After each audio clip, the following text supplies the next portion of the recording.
It goes on and on and on.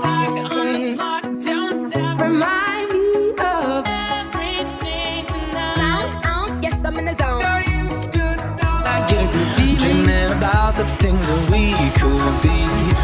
So it's gonna be forever. You already know. That's what kill me when I'm in the spot. Magandang araw pala sa inyo mga ka-TX Luzon, Visayas, Mindanao. May-share lang po ako sa inyo yung trabaho namin sa bundok. Ito pala yung tinuturo ng kasama ko is tumatagas po yung tubig dyan. Ayan, sa parte na yan is parang open na po siya doon sa loob. Hindi lang namin alam, pero siguro is malapit na siguro kami sa katotohanan. Tsaka itong mga gilid na to is may lumalabas na putik po dyan, napakalagkit na putik. At sa yung itim pala yan na nakita niya is alkitran po yan. Ito pala yung mga bitak na yan guys, dyan lumalabas yung putik na yan. Para siyang pinto na inilagay na mayroon siyang naka crack.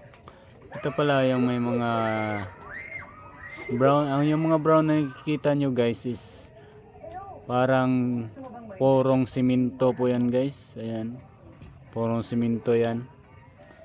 Ngayon banda dito sa itaas guys is wala naman tubig na lumalabas. Diyan lang sa parte na yan na binubutasan namin is may lumalabas talaga na tubig.